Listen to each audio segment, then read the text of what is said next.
بسم اللہ الرحمن الرحیم۔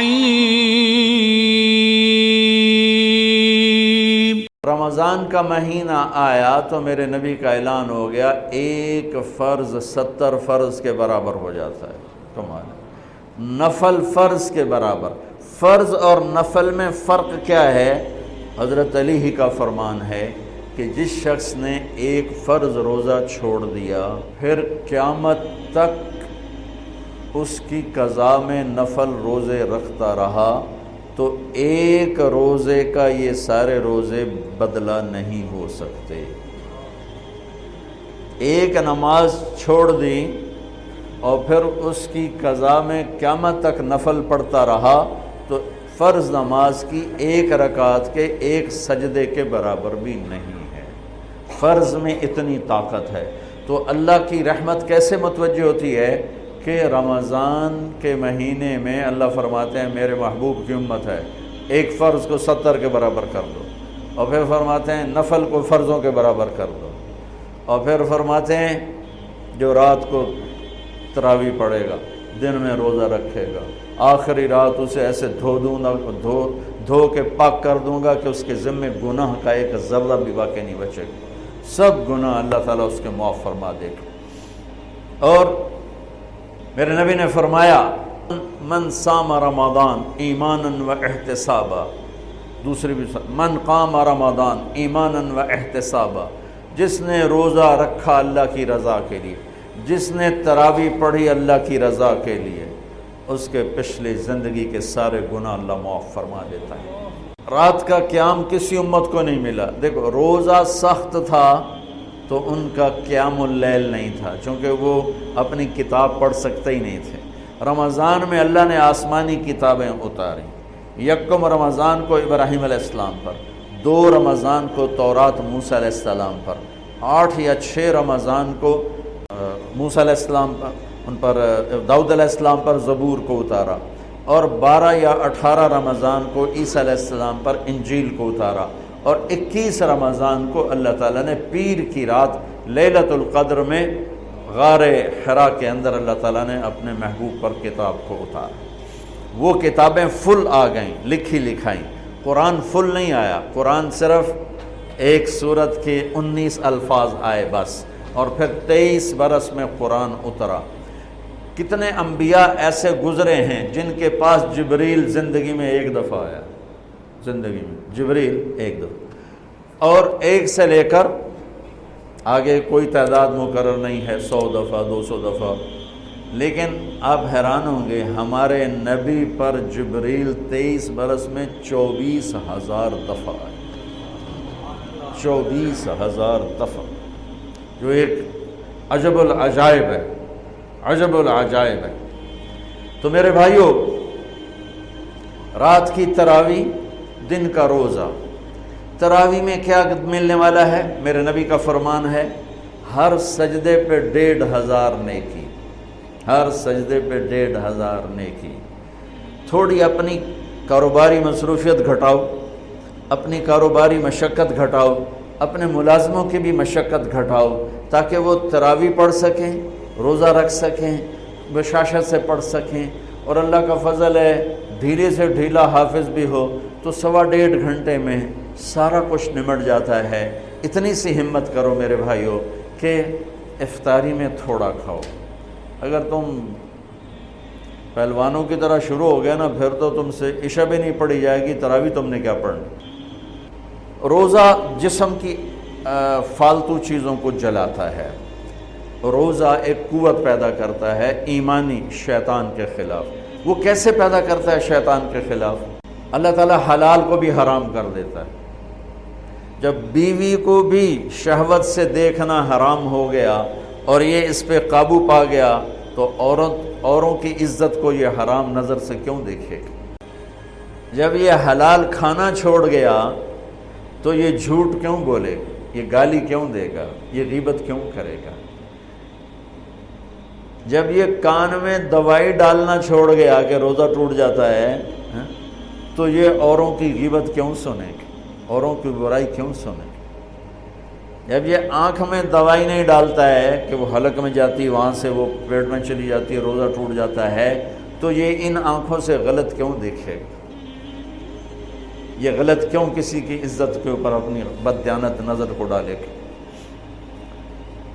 تو جب یہ اندھیرے میں بند کمرے میں ٹھنڈا پانی پڑا ہوا ہے اور ہاتھ نہیں لگاتا ہے اور اللہ کا دھیان اسے یاد ہوتا ہے کہ اللہ دیکھ رہا ہے، نہاتے ہوئے ہونٹ بند کر رہے تھے کہ کوئی پانی کا قطرہ منہ میں نہ چلا جائے اور میرا روزہ نہ ٹوٹ جائے، خراب نہ ہو جائے، تو یہ جب اللہ کا اتنا دھیان اس کو نصیب ہو جاتا ہے کہ اللہ دیکھ رہا ہے، ورنہ کیا کسی کو کیا خبر کہ میں 2 گلاس پانی پیتا یا میں پیاس سے بول رہا ہوں؟ تو جب وہ اللہ کو اتنا اپنے دھیان میں لے آتا ہے کہ اللہ دیکھ رہا ہے، میں پانی نہیں پیوں گا، اللہ دیکھ رہا ہے، میں بیوی کو ہاتھ نہیں لگاؤں گا، اللہ دیکھ رہا ہے، میں کسی کی عزت پر بری نظر نہیں ڈالوں گا، اللہ دیکھ رہا ہے، میں کسی کی برائی نہیں سنوں گا، اللہ دیکھ رہا ہے، میں کسی کی برائی نہیں کروں گا، تو پھر جب یہ بازار میں جائے گا تو جھوٹ تو نہیں بولے گا، جب یہ تولے گا تو غلط تو نہیں تولے گا۔ ہاں یہ الگ بات ہے، بہت سے مجھے ملے کہ بس رمضان میں جھوٹ چھوڑ دیتے ہیں، اس کے بعد پھر شروع ہو جائے گا۔ رمضان میں رشوت نہیں لیتا ہوں، اس کے بعد پھر شروع ہو جاتا ہے۔ تو چلو شکر ہے 1 مہینہ تو مسلمان رہتے ہیں۔ اچھا اس کی وجہ کیا ہے کہ رشوت خور کہتا ہے جی رمضان میں نہیں، جی نہیں، رمضان میں جھوٹ نہیں بولنا، رمضان میں صحیح تولنا ہے، رمضان میں غلط نہیں تولنا ہے۔ کیوں؟ شیطان قید ہو جاتا ہے۔ رمضان میں نمازی کیوں بڑھ جاتے ہیں؟ شیطان قید ہو جاتا ہے۔ کسی امت کو یہ نہیں ملا کہ رمضان میں شیطان قید کیے جائیں، اس امت کو ملا رمضان میں شیطان قید ہو جاتے ہیں۔ کسی امت کو یہ نہیں ملا کہ رمضان میں جہنم کے دروازے بند ہو جائیں، اس امت کو ملا ہے رمضان میں جہنم کے دروازے بند ہو جاتے ہیں، جنت کے دروازے کھل جاتے ہیں۔ کسی امت کو یہ نہیں ملا کہ ان کے لیے ہر مخلوق دعا کرے، رمضان کے مہینے میں اس امت کو یہ ملا ہے کہ ان کے روزہ رکھنے والوں کے لیے چونٹیاں بھی دعا کرتی، پرندے بھی دعا کرتے ہیں، مچھلیاں بھی دعا کرتی ہیں، ہوائیں دعا کرتی ہیں، ہر شے دعا کرتی ہے روزہ رکھنے والے کی۔ اس امت کو ملا۔ کسی امت کو یہ نہیں ملا کہ آخری رات ان کی سب کی بخشش ہو جائے، اس امت کو ملا ہے کہ رمضان کی آخری رات سب کی بخشش ہو جاتی۔ کسی امت کو یہ نہیں ملا کہ جنت کی حوریں انہیں روزوں میں یاد کریں، اس امت کو ملا ہے کہ اللہ تعالیٰ جنت کو کہتا ہے کہ تو تیار ہو جا، میک اپ کر لے، میرے بندے آ رہے ہیں، دلہن بن جا، سج دھج کے مجھے دکھا دے تاکہ میں اپنے بندوں کو پیش کروں تحفے کے طور پر۔ یہ ہے تمہاری بھوک کا بدلہ، یہ ہے تمہاری پیاس کا بدلہ۔ بھوک پیاس، یہ ایک لغت کی بات یاد آ گئی۔ جس گھوڑے کو جنگ کے لیے تیار کیا جاتا تھا، جیسے آج بھی جن گھوڑوں کو ریس کے لیے تیار کرتے ہیں، انہیں تھوڑا کھلاتے ہیں، انہیں زیادہ بھگاتے ہیں۔ اور ہمارے بھی بچپن میں جب گھوڑوں کا دور تھا، ہمارے والد صاحب کے پاس ماشاءاللہ گھوڑے ہوتے تھے بڑے خوبصورت، تو ان گھوڑوں کو جب وہ تیار کرتے تھے سواری کے لیے تو پہلے ویسے ہی بھگا رہے ہوتے تھے۔ 2-4 جو ماہر لوگ تھے آج بھی میری نظروں میں آ گئے ہیں، اب تو سب قبروں میں چلے گئے، تو وہ گھوڑے کو بھگا رہے ہیں۔ میں کہتا ہے ایویں انہوں بجائی جاندے نے کی چھوٹے چھوٹے بالکل، اور پھر اس کے پیچھے نا ایک لکڑی وزن دار ڈال کے پھر اس کو خود اس لکڑی پہ بیٹھ کر پھر اس کو بھگا رہے ہیں۔ یہ کیا ہے رہے ہیں؟ اس کو سواری کے لیے تیار کر رہے ہیں۔ اگر پہلے دن ہی کاٹھی رکھ دو تو چاکے وہ مارے گا۔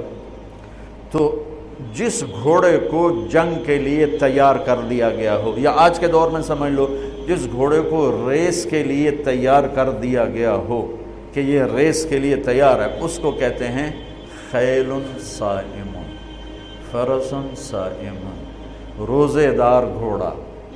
روزے دار گھوڑے کا کیا مطلب ہے؟ کہ یہ گھوڑا بھوک برداشت کر سکتا ہے، پیاس برداشت کر سکتا ہے، لمبی ریس کی تھکن برداشت کر سکتا ہے، دشمن سے بھڑ جائے تو تلواروں کی کاٹ برداشت کر سکتا ہے۔ اس کو خون بہتا بھی دکھایا جاتا تھا، گھوڑے کو خون بہتا دکھایا جاتا تھا، زخم لگا کے اوروں کو، جانوروں کو زخم لگا کے دکھایا جاتا تھا کہ اس کی آنکھ زخم دیکھے، خون دیکھے۔ ایک عرب شاعر کا شعر یاد آ گیا، یدعون عنتر والرماح كأنها اشتان بیر فی لبان الادہم ما زلت ارمیہم بغرۃ وجہہ ولبانہ حتی تسربل بالدم۔ کہ میں نے آج وہ کر کے دکھایا کہ دشمن کے خون سے میں نے بھی کپڑے پہنے اور دشمن کے خون سے میرے گھوڑے نے بھی کپڑے پہن لیے، یعنی دونوں ہم سرخ سرخ ہو گئے، خون آلود ہو گئے، کہ میرا گھوڑا بھی سارے کا سارا پوری شلوار قمیض ہی اس نے خون کی پہن لی تھی۔ اس کو کہتے تھے خیل فرس صائم۔ تو یہ روزہ ہمیں جنگ کے لیے تیار کرتا ہے۔ کون سی جنگ؟ شیطان کے خلاف۔ اور دوسرا کہتے تھے سامت الریح، عرب میں ہواؤں کے جھکڑ بہت چلتے تھے، طوفان بہت آتے تھے، تو وہ اس میں بہت پریشان ہوتی تھی۔ ہمارے ہاں مئی میں بہت زیادہ آندھیاں چلتی تھی، جب درخت بہت ہوا تو درخت ہی کاٹ کے رکھ دیے، درخت بہت ہوا، آندھیاں بہت چلتی تھی۔ اب تو بہت کم ہو گئیں برائے، پھر بھی مئی میں کچھ نہ کچھ چلتی ہیں۔ تو جب وہ چلتی ہے تو ایک مصیبت بن جاتی ہے، تو جب وہ کھڑی ہوتی ہے تو سکھ کا سانس آتا ہے۔ تو جب وہ ہوا کے جھکڑ بند ہوتے تھے تو عرب کہتے تھے سامت الریح، شکر ہے ہوا نے روزہ رکھ لیا، یعنی ہوا تھم گئی، ہوا تھم گئی۔ اب اس کو یہاں فٹ کیسے کیا ہے علماء نے کہ انسان کے اندر نافرمانی کے جھکڑ چلتے ہیں، جھوٹ کے، ظلم کے، بدکاری کے، فحاشی کے، نشے کے، سستی کے، رشوت کے، بار بار نام لینے سے بھی طبیعت خراب ہوتی ہے۔ نافرمانی کے طوفان اٹھتے ہیں، طوفان اٹھتے ہیں۔ یہ کیا کرتا ہے؟ روزہ رکھتا ہے، نظر جھکاتا ہے، ہاتھ جھکاتا ہے، زبان پہ قابو پاتا ہے، شہوت پہ قابو پاتا ہے، حلال کو چھوڑ دیتا ہے۔ تو وہ پورا مہینہ جب اس پریکٹس سے گزرتا ہے کہ نظر کو بچاتا ہے، کانوں کو بچاتا ہے، زبان کو بچاتا ہے، حلال کھانے، حلال بیوی سے بچتا ہے، تو اللہ اس کے اندر شیطانی طوفانی ہواؤں سے ٹکر لینے کی طاقت پیدا کر لیتا ہے، اور یہ اس کے سامنے کھڑا ہو جاتا ہے، ڈٹ جاتا ہے۔ لیکن چونکہ ہمارا روزہ شکر ہے فرض جو رکھتے ہیں ان کو مبارک ہو، بہت مبارک ہو۔ جو میرے بھائی سست ہیں اللہ کرے وہ بھی رکھ لیں کہ یہ بہت بڑا سرمایہ ہے، بہت بڑی دولت ہے۔ اللہ تعالیٰ یہ ہمیں نصیب فرما دے کہ رات کی تراویح اور دن کا روزہ، یہ اس کے اندر ایک طاقت پیدا کرتا ہے شیطان سے ٹکرانے کی اور غلط چیزوں سے ٹکرانے کی۔ اس کے اندر اللہ تعالیٰ قوت پیدا فرما دیتا ہے۔